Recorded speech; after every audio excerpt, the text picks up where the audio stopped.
જય શ્રી કૃષ્ણ મિત્રો, આ વિડીયોમાં સાંભળશું ઢોકળા તેરસ ક્યારે છે, આ દિવસે કયા દેવની પૂજા કરવી, વ્રતની પૂજન વિધિ, મહાત્મ્ય અને કથા સાંભળશું. મિત્રો, તારીખ 15 એપ્રિલ 2026 બુધવારે ઢોકળા તેરસ છે. ચૈત્ર માસની વદ પક્ષની તેરસની તિથિ બળિયા દેવને સમર્પિત છે. આજે બળમાં બળિયા, બુદ્ધિમાં ચતુર એવા બાર્બરિક કે જેને બળિયા દેવ કહેવામાં આવે છે તેની પૂજા કરાય છે. આ દિવસે બાળકોને લાંબી આયુષ્ય, સુખાકારી, નિરોગી જીવન, વંશવૃદ્ધિ અને સંતાનની પ્રાપ્તિ માટે બળિયા દેવની પૂજા કરી તેની કથા સાંભળવાનો મહિમા છે.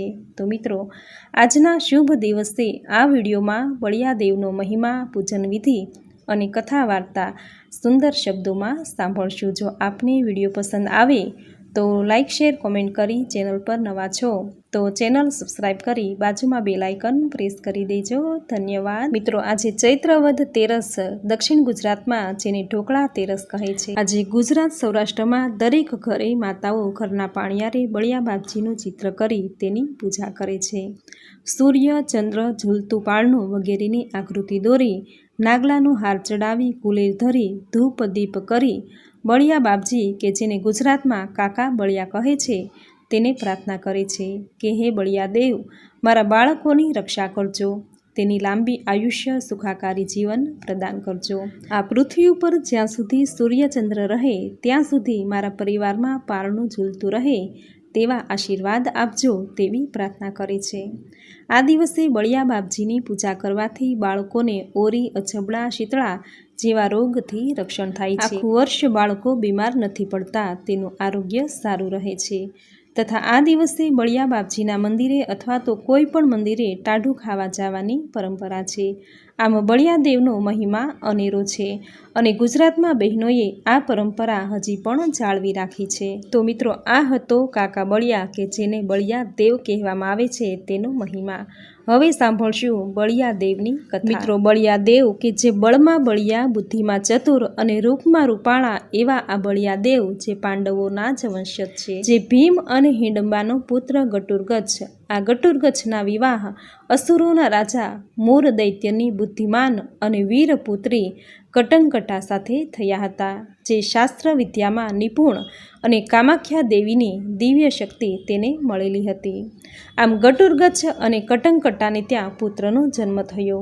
આ પુત્ર બાળકના વાળ જન્મથી જ ઘાટા, રેશમી અને વાંકડિયા હતા. આથી તેનું નામ બાર્બરિક રાખવામાં આવ્યું. આ બાર્બરિક એ જ બળમાં બળિયા એવા દેવ બળિયા દેવ, જેણે મહીસાગરના આરે નવદુર્ગાની આરાધના કરી દિવ્ય બાણ અને સિદ્ધ શક્તિઓ હાંસલ કરી, જેણે પૃથ્વી અને પાતાળની વચ્ચે રહેલી નાગ કન્યાઓએ કરેલા વિવાહનો પ્રસ્તાવ નકારી આજીવન બ્રહ્મચારી રહીને હંમેશા નિર્બળ, અસહાય અને રોગી લોકોની સહાયતા કરવાનું વ્રત લીધું. આમ બળિયા દેવ, બળિયા બાપજી કે પછી કાકા બળિયા, જે કોઈ તેનું નામ સ્મરણ કરે, ચૈત્ર વદ તેરસના દિવસે તેની પૂજા કરે, તેના દુઃખ, દર્દ અને કષ્ટો બળિયા દેવ હરે. આ બળિયા દેવનો ઇતિહાસ ખૂબ જ મોટો છે. બળિયા દેવ કે જેને બાર્બરિક કહેવામાં આવે છે તે ખૂબ જ બળવાન હતા. તેની પાસે 3 એવા બાણ હતા કે જેના કારણે તે મહાભારતના યોદ્ધાનો નાશ કરી શકતા હતા. મિત્રો, બાર્બરિક એ મહાભારત કાળના એક ખૂબ જ શક્તિશાળી યોદ્ધા હતા, પરંતુ તે મહાભારતના યુદ્ધમાં ભાગ ન લઈ શક્યા. ભીમના પુત્ર બાર્બરિકે એક પીપળાના ઝાડ નીચે ઊભા હતા અને ઘોષણા કરી હતી કે જે પક્ષ હારી રહ્યો હશે હું તેની સાથે લડીશ. એટલા માટે તે કૌરવો તરફથી જ લડત. જ્યારે ભીમના પુત્ર બાર્બરિક સમક્ષ અર્જુન અને ભગવાન શ્રી કૃષ્ણ તેની બહાદુરીનો ચમત્કાર જોવા માટે હાજર થયા, ત્યારે બાર્બરિકે તેની બહાદુરીનો માત્ર એક નમૂનો બતાવ્યો. શ્રી કૃષ્ણે કહ્યું કે આ વૃક્ષ છે, જે એક જ તીરથી તું બધા જ તેના પાંદડા વીંધી શકે તો હું સ્વીકારું કે તું બળવાન છે અને મારો વિદ્યાર્થી બનવા યોગ્ય છે. બાર્બરિકે આદેશ લીધો અને તે વૃક્ષ તરફ તીર છોડ્યું. જ્યારે તીર એક પછી એક બધા પાંદડા વીંધી રહ્યો હતો ત્યારે એક પાન તૂટીને નીચે પડી ગયું. કૃષ્ણે તે પાંદડા પર પગ મૂકી તેને સંતાડ્યો કે તે વીંધવાથી બચશે, પણ બધા જ પાંદડાને વીંધીને બાણ શ્રી કૃષ્ણના પગ પાસે અટકી ગયું. પછી બાર્બરિકે કહ્યું કે ભગવાન તમારા પગની નીચે એક પાન દબાવ્યું છે, કૃપા કરીને પગ હટાવી લો, કેમ કે મેં તીરને ફક્ત પાંદડા વીંધવાનો આદેશ આપ્યો છે, તમારા પગને વીંધવા નહીં. કૃષ્ણ આ ચમત્કાર જોઈને ચિંતિત થઈ ગયા. ભગવાન શ્રી કૃષ્ણ જાણતા હતા કે બાર્બરિકે હારનારને ટેકો આપવાનું વચન આપ્યું હતું. જો તે કૌરવોને હારતા જોશે તો તે કૌરવોનું સમર્થન કરશે, અને જો પાંડવો બાર્બરિકની સામે હારતા જોવામાં આવશે તો તે પાંડવોનું સમર્થન કરશે.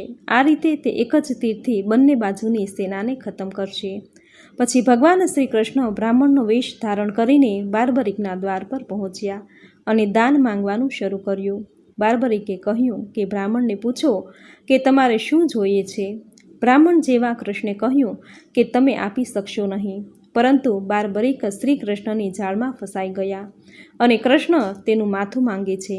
બાર્બરિકે તેના દાદા પાંડવોની મહિમા વધારવા સ્વૈચ્છિકતા આપી. બાર્બરિકના આ બલિદાનને જોઈ દાન આપ્યા પછી શ્રી કૃષ્ણએ બાર્બરિકની ઉપાસના કલયુગમાં પોતાના નામથી કરી. આજે બાર્બરિકને ખાટુ શ્યામ તરીકે પૂજવામાં આવે છે. ગુજરાતમાં તેને કાકા બળિયા, બળિયા બાપજી કે પછી બળિયા દેવથી પૂજાય છે. કૃષ્ણે જ્યાં માથું મૂક્યું તે સ્થાનનું નામ ખાટુ છે. આજે દરેક સૌરાષ્ટ્રવાસીના ઘરે આ ઢોકળા તેરસ પારંપરિક રીતે ઉજવાય છે. ગામડામાં તો આ તેરસને હર્ષ ઉલ્લાસથી મનાવાય છે. વાણવાળા ખાટલાને ઊંધા નાખી બે પાયા પર હિંચકો બાંધી ઘરના નાના બાળકોને હિંચકા બંધાય છે.